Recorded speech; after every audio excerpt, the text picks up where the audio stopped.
Hello guys, welcome to our YouTube channel study with M. आज मैं आप सभी के लिए काफ़ी इंपॉर्टेंट वीडियो लेके आई हूँ। तो देखिए, आगामी फॉरेस्ट गार्ड के एग्ज़ाम के रिगार्डिंग हमारे द्वारा forest guard special mock series start की गई है, जिसका पार्ट 12 आज मैं आप सभी के लिए लेके आई हूँ। ये जो मॉक सीरीज़ है ये आपको डेली प्रोवाइड कराई जा रही है, जो कि आपके आगामी फॉरेस्ट गार्ड के एग्ज़ाम के लिए इंपॉर्टेंट है। साथ ही साथ अदर उत्तराखंड एग्ज़ाम के लिए भी ये मॉक सीरीज़ इंपॉर्टेंट रहने वाली है। तो आप सभी लोग हमारी सीरीज़ में स्टार्टिंग से लेकर एंड तक बने रहें। इस सीरीज़ में हमारे द्वारा करंट के क्वेश्चंस भी इंक्लूड किए गए हैं, ताकि करंट अफेयर्स भी आपके इसी मॉक सीरीज़ से ही कवर हो जाए। तो चलिए आज के इस मॉक सीरीज़ को स्टार्ट करते हैं। स्टार्ट करने से पहले जिन लोगों ने अभी तक हमारी YouTube channel study with M को सब्सक्राइब नहीं किया है वो सब्सक्राइब कर लें। साथ ही साथ बगल में जो बेल आइकन दिख रहा है इसे भी प्रेस कर लें, ताकि हम कोई भी वीडियो डालते हैं तो उसका नोटिफिकेशन आपके पास जल्द से जल्द पहुंच जाए।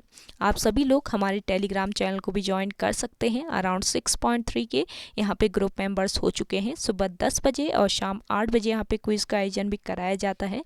इसके अलावा अदर इम्पॉर्टेंट अपडेट्स पीडीएफ्स यहीं पे शेयर की जाती हैं। लिंक आपको उसका डिस्क्रिप्शन बॉक्स में मिल जाएगा।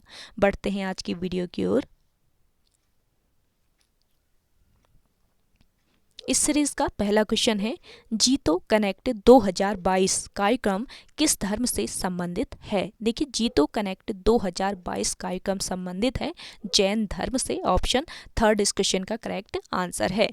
देखिए, जीतो की फुल फॉर्म की अगर हम बात करें तो जीतो का फुल फॉर्म होता है जैन अंतर्राष्ट्रीय व्यापार संगठन।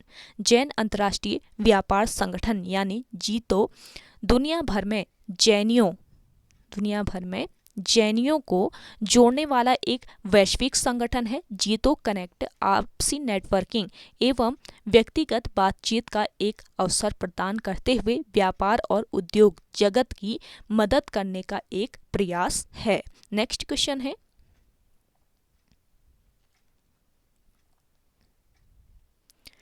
दहेज निषेध अधिनियम कब पारित किया गया।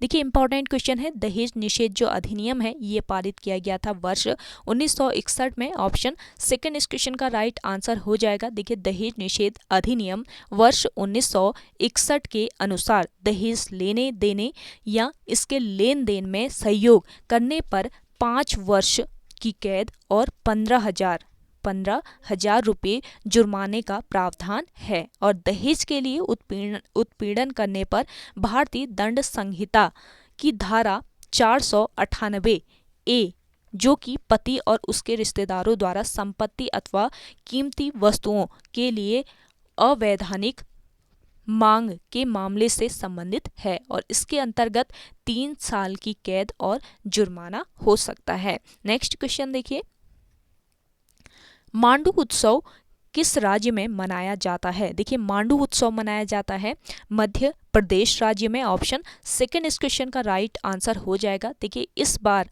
की बात करें तो इस बार यह उत्सव 30 दिसंबर 2021 से लेकर 3 जनवरी 2022 तक आयोजित किया गया था, और यह उत्सव मध्य प्रदेश सरकार और ई फैक्टर एंटरटेनमेंट द्वारा आयोजित किया गया था। किसके द्वारा? मध्य प्रदेश सरकार और ई फैक्टर एंटरटेनमेंट के द्वारा इसको आयोजित किया गया था, मांडू उत्सव को। अगला क्वेश्चन है, मलारी गांव में सवाधानों की खोज किस वर्ष की गई थी।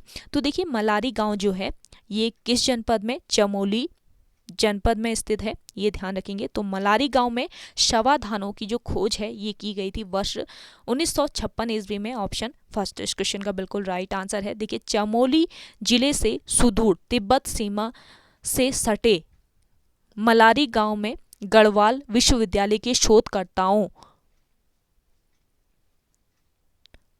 शोधकर्ताओं ने सन 2002 में, ध्यान दीजिएगा, मलारी गांव में गढ़वाल विश्वविद्यालय के शोधकर्ताओं ने सन 2002 में हजारों वर्ष पुराना नर कंकाल, मिट्टी के बर्तन, जानवरों के अंग और 5.2 किलोग्राम 5.2 किलोग्राम का एक सोने का मुखावरण आदि अवशेष यहाँ पर मिले हैं। और देखिए, विद्वानों के अनुसार यह जो नर कंकाल है और मिट्टी के बर्तन हैं ये कितने वर्ष पूर्व के हैं?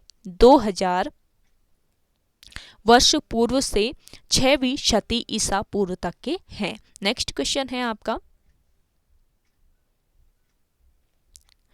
डेफ एक्सपो का आयोजन कहाँ पर हुआ था? देखिए डेफ एक्सपो, इसका आयोजन किया गया था वर्ष 2020 की बात हो रही है यहाँ पे, तो वर्ष 2020 में इसका आयोजन कहाँ पर? लखनऊ में किया गया था। ऑप्शन सेकंड इस क्वेश्चन का बिल्कुल राइट आंसर हो जाएगा। देखिए वर्ष 2016 की अगर हम बात करें तो 2016 में डेफ एक्सपो, इसका आयोजन कहाँ पर किया गया था? गोवा में किया गया था। और 2018 की अगर हम बात करें तो वर्ष 2018 में चेन्नई में इसका आयोजन किया गया था। और 2020 में यह आयोजन कहाँ पर हुआ था? लखनऊ में हुआ था। देखिए डिफेंस एक्सपो या डेफ एक्सपो का जो आयोजन है ये हर 2 साल में होता है, हर 2 वर्षों में इसका आयोजन होता है। और 2022 की अगर हम बात करें, 2020 के बाद 2022 में इसका आयोजन किया गया था। और 2022 में इसका आयोजन कहाँ पर? गुजरात राज्य की राजधानी गांधीनगर में इसका आयोजन किया गया था वर्ष 2022 में। तो करंट इसको भी जरूर ध्यान रखिएगा, काफी इंपॉर्टेंट पॉइंट है। अगला क्वेश्चन देखिए, उत्तराखंड का वृक्ष मानव किसे कहा जाता है? देखिए उत्तराखंड का वृक्ष मानव कहा जाता है किसको? विश्वेश्वर दत्त सकलानी को। ऑप्शन फर्स्ट इस क्वेश्चन का बिल्कुल करेक्ट आंसर है। तो देखिए अनन्य प्रकृति प्रेमी है विश्वेश्वर दत्त सकलानी, अनन्य प्रकृति प्रेमी, वृक्ष मित्र, पर्यावरण संरक्षक, पुजार गांव टिहरी के हैं श्री सकलानी जी। कौन से? विश्वेश्वर दत्त सकलानी कहाँ के निवासी हैं? टिहरी जनपद के ये निवासी है, टिहरी जनपद के पुजार गांव के निवासी थे। तो स्वाधीनता संग्राम सेनानी भी थे और टिहरी जन क्रांति के अमर शहीद नागेंद्र सकलानी के ये भाई थे। याद रखेंगे, जो नागेंद्र सकलानी हैं उनके ये छोटे भाई थे विश्वेश्वर दत्त सकलानी। और पर्यावरण के क्षेत्र में इनके उल्लेखनीय योगदान के लिए वर्ष 1986 ईस्वी में इनको किस पुरस्कार से सम्मानित किया गया? इंदिरा प्रियदर्शनी वृक्ष मित्र पुरस्कार से सम्मानित किया गया था। और इन्हें उत्तराखंड का वृक्ष मानव कहा जाता है। और देखिए 18 जनवरी 2019 को 96 वर्ष की अवस्था में इनका निधन हो गया था। तो ये पॉइंट पे आप ध्यान रखेंगे। अगला क्वेश्चन है, नेहरू ट्रॉफी किस खेल से संबंधित है? देखिए नेहरू ट्रॉफी का संबंध है किस खेल से? फुटबॉल से। ऑप्शन थर्ड इस क्वेश्चन का करेक्ट आंसर है। अगला क्वेश्चन देखिए, बैंकिंग रेगुलेशन एक्ट कब पारित किया गया? मोस्ट इंपॉर्टेंट क्वेश्चन है। बैंकिंग रेगुलेशन एक्ट पारित किया गया 1949 में, 1949 ईस्वी में बैंकिंग रेगुलेशन एक्ट जो है इसको पारित किया गया था। ऑप्शन फोर्थ बिल्कुल राइट आंसर हो जाएगा इस क्वेश्चन का। देखिए वर्ष 1965 ईस्वी में बैंकिंग रेगुलेशन एक्ट 1949 के कुछ प्रावधानों को सरकारी बैंकों पर लागू किया गया और इससे भारतीय रिजर्व बैंक को सहकारी बैंकों को रेगुलेट करने के लिए और शक्तियां मिल गई। और देखिए बैंकिंग रेगुलेशन एक्ट 1949 भारत में एक कानून है जो भारत में सभी बैंकिंग फर्मों को नियंत्रित करता है। भारत के सभी बैंकिंग फर्मों को ये नियंत्रित करता है, इसको ध्यान रखेंगे। देखिए बैंकिंग कंपनी अधिनियम, बैंकिंग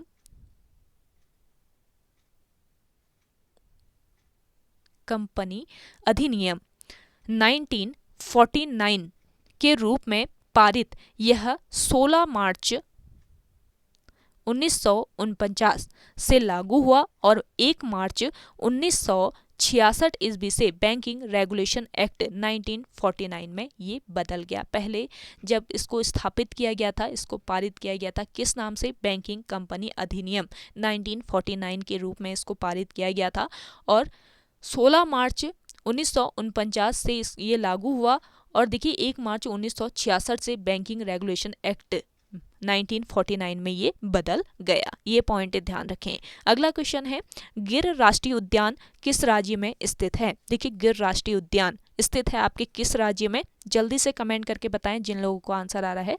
और सेशन पसंद आ रहा है लाइक कर लेना है आपको। जिन लोगों ने अभी भी हमारे YouTube channel study with M को सब्सक्राइब नहीं किया है वे लोग जरूर सब्सक्राइब कीजिएगा और सेशन को ज़्यादा से ज़्यादा शेयर कीजिएगा अपने दोस्तों के साथ, अपने व्हाट्सएप ग्रुप्स में।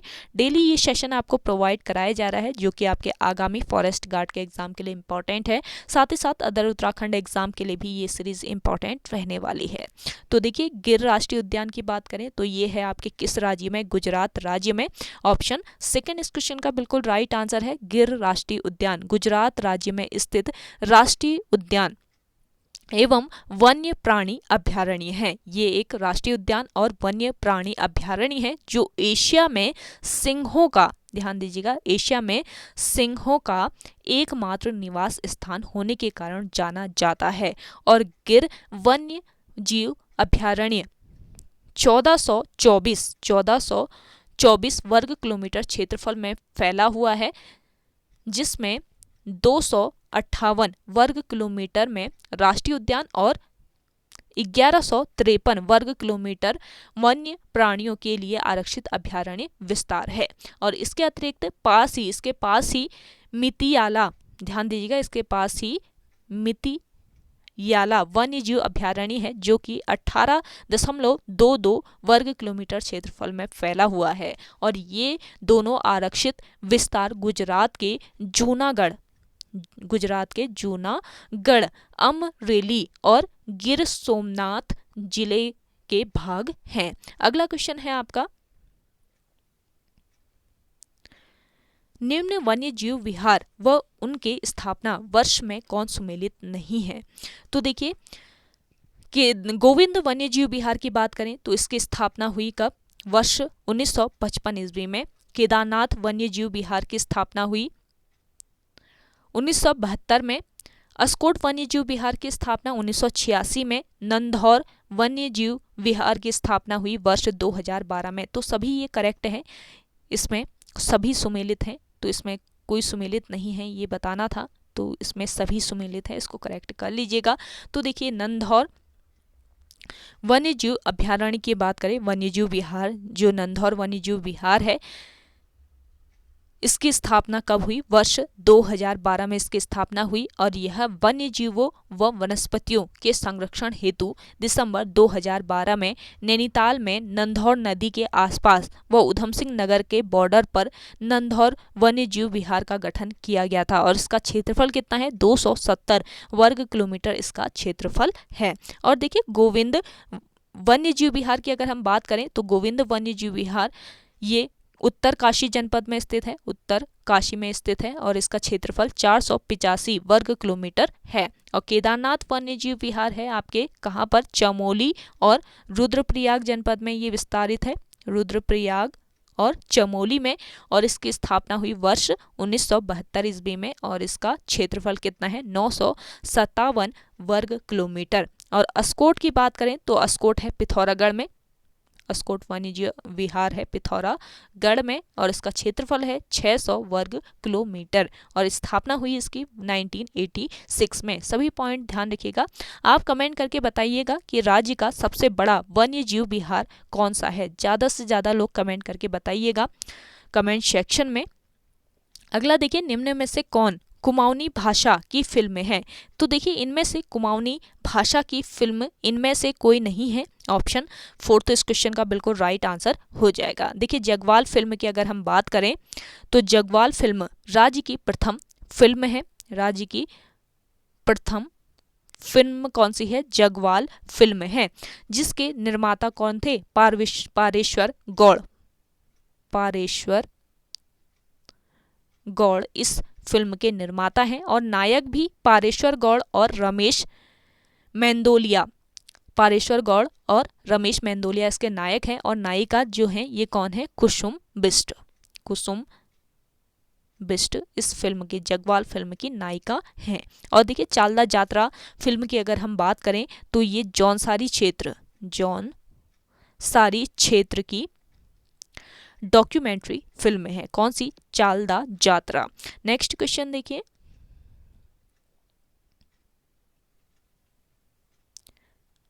राज्य में किस जनजाति की जनसंख्या सर्वाधिक है? तो देखिए राज्य में सर्वाधिक जनसंख्या वाली जनजाति कौन सी है? ये है थारू जनजाति। ऑप्शन 4 इस क्वेश्चन का राइट आंसर हो जाएगा। देखिए उधम सिंह नगर जिले के मुख्य रूप से उधम सिंह नगर जिले में मुख्य रूप से खटीमा, किच्छा, नानकमत्ता और सितारगंज के 141 गांवों में निवास करने वाला थारू समुदाय जनसंख्या की दृष्टि से उत्तराखंड व कुमाऊं क्षेत्र का सबसे बड़ा जनजाति समुदाय है। और उत्तराखंड के अलावा ये उत्तर प्रदेश, ध्यान दीजिएगा, उत्तराखंड के अलावा ये उत्तर प्रदेश के लखीमपुर, गोंडा, बहराइच, इसके अलावा महराजगंज, सिद्धार्थनगर आदि जिलों, इसके अलावा देखिए बिहार के ये चंपारण तथा दरभंगा जिलों तथा नेपाल के पूर्व में भेंची से लेकर पश्चिम में महाकाली नदी तक तराई एवं भावर क्षेत्र में फैला हुआ है। कौन सा समुदाय? भोटिया थारू जनजाति समुदाय। तो ये पॉइंट आप ध्यान रखेंगे, काफी फैला हुआ है, काफी विस्तृत ये जनसंख्या वाला जनजाति है, जनजाति समुदाय है। अगला देखिए, निम्न में से कौन सा नगर राजमार्ग संख्या 74 पर नहीं है? देखिए राजमार्ग संख्या 74 की अगर हम बात करें तो देखिए NH नेशनल हाईवे 74 ये हरिद्वार से चलकर यूपी में नजीबाबाद, इसके अलावा अफजलगढ़ चलते हुए उत्तराखंड के जशपुर, काशीपुर, गदरपुर, बाराखेड़ा, रुद्रपुर, किच्छा, सितारगंज, खटीमा के बाद ये पुनः यूपी में मिल जाती है। जो NH हाईवे है ये पहले हरिद्वार से चलकर यूपी में नजीबाबाद, अफजलगढ़ चलते हुए फिर उत्तराखंड के जशपुर, काशीपुर, गदरपुर, बाराखेड़ा, रुद्रपुर, किच्छा, सितारगंज, खटीमा के बाद पुनः ये यूपी में मिल जाती है। लेकिन देखिए यहाँ पर ऑप्शन में देखिए कालागढ़, जशपुर, गदरपुर, किच्छा, तो इन तीनों से होकर जाती है, लेकिन कालागढ़ से ये होकर नहीं जाती है NH 74। तो ऑप्शन फर्स्ट इस क्वेश्चन का आपका राइट आंसर हो जाएगा। अगला क्वेश्चन है, कहाँ से होकर NH 74 हाईवे ये जाती है? ये भी आपको पता रहना चाहिए, तो इसी वजह से आप लगा पाएंगे, इसी से आप पता लगा पाएंगे कि कहाँ से होकर नहीं जाती है, तो इसको ध्यान रखिए। अगला क्वेश्चन देखिए, सियाचिन दिवस कब मनाया जाता है? डेली आपको एक दिवस वाला क्वेश्चन बताया जाता है, तो आज है आपका कौन सा दिवस? सियाचिन दिवस। ये कब मनाया जाता है ये बताना है। तो सियाचिन दिवस मनाया जाता है 13 अप्रैल को। ऑप्शन फर्स्ट इस क्वेश्चन का राइट आंसर है। देखिए 13 अप्रैल 1984 को भारतीय सेना ने सियाचिन में ऑपरेशन मेघदूत चलाया था। देखिए ऑपरेशन मेघदूत से भी क्वेश्चन आयोग द्वारा पूछे जाते हैं, तो ये काफी इंपॉर्टेंट क्वेश्चन है, इसको जरूर ध्यान रखेंगे। 13 अप्रैल 1984 को भारतीय सेना ने सियाचिन में कौन सा ऑपरेशन चलाया था, कहां पर चलाया था, ये भी पता रहना चाहिए। तो सियाचिन में ये ऑपरेशन चलाया था, ऑपरेशन मेघदूत, और पाकिस्तान के मंसूबों को कामयाब नहीं होने दिया था। तो पाकिस्तान के मंसूबों को नाकामयाब करने के लिए ऑपरेशन मेघदूत चलाया था भारतीय सेना ने। तो किसके द्वारा ये चलाया गया था, कहाँ पर चलाया गया था, कब चलाया गया था, सभी चीज़ें आपको पता होनी चाहिए। तो कहीं से भी आयोग घुमा फिरा कर आपसे क्वेश्चन पूछ लेगा, एक एक पॉइंट आप ध्यान रखेंगे तो आपका क्वेश्चन करेक्ट होगा। तो ये पॉइंट ध्यान रखेंगे। और देखिए 13 अप्रैल को ही जलियांवाला बाग हत्याकांड भी हुआ था, तो ये पॉइंट भी ध्यान रखेंगे। और 2022 में अगर आपसे पूछा जाए कि वर्ष 2022 में जलियांवाला बाग हत्याकांड को कितने वर्ष पूरे हो गए हैं, तो 103 वर्ष जलियांवाला बाग हत्याकांड को 2022 में पूरे हो चुके हैं। तो ये ध्यान रखेंगे। और 1919 ईस्वी में जलियांवाला बाग हत्याकांड हुआ था 13 अप्रैल 1919 ईस्वी को। तो सारे पॉइंट्स ध्यान रखिएगा, रिलेट एक एक क्वेश्चंस को आप रिलेट करके याद रखना है आपको। देखिए काफ़ी इंटरेस्टिंग पॉइंट आपको यहाँ पे बताए जाते हैं, एक एक पॉइंट आपका यहाँ पे कवर हो जाता है, ताकि आयोग आपसे कोई भी क्वेश्चन पूछे तो आप करेक्ट करके आएँ। तो डेली इस सेशन को आप फॉलो कीजिएगा, काफ़ी इंटरेस्टिंग वीडियोस आपको डेली प्रोवाइड कराई जा रही है स्टडी विद एम को के द्वारा। जिन लोगों ने सब्सक्राइब नहीं किया है चैनल को तो कर लीजिएगा। अगला देखिए, वंदे मातरम योजना का संबंध निम्न में से किससे है? वंदे मातरम योजना का संबंध है किससे? गर्भवती महिलाओं से। ऑप्शन थर्ड इस क्वेश्चन का राइट आंसर है। देखिए 9 फरवरी 2004 से शुरू हुई वंदे मातरम योजना कब से शुरू हुई वंदे मातरम योजना? 9 फरवरी 2004 से, और इस योजना का उद्देश्य गर्भवती महिलाओं को निःशुल्क उपचार उपलब्ध कराना है। नेक्स्ट क्वेश्चन है, नमामि गंगे अभियान की शुरुआत किस वर्ष की गई थी? इंपॉर्टेंट क्वेश्चन है ये भी। तो नमामि गंगे अभियान की शुरुआत की गई थी वर्ष 2016 से। ऑप्शन थर्ड इस क्वेश्चन का राइट आंसर है। देखिए, वर्ष 2014 में मोदी सरकार बनने के बाद की गई घोषणा के अनुरूप 7 जुलाई 2016 को नमामि गंगे योजना शुरू की गई, और इस योजना में उत्तराखंड, यूपी, दिल्ली, हरियाणा, बिहार, झारखंड व पश्चिम बंगाल को शामिल किया गया है। और उत्तराखंड में इस योजना के तहत कौन कौन सी नदियां शामिल की गई हैं? भागीरथी, गंगा, अलकनंदा व मंदाकिनी नदियों को शामिल किया गया है। तो ये काफ़ी इंटरेस्टिंग पॉइंट है, इसको जरूर ध्यान रखिए। अगला क्वेश्चन है आपका,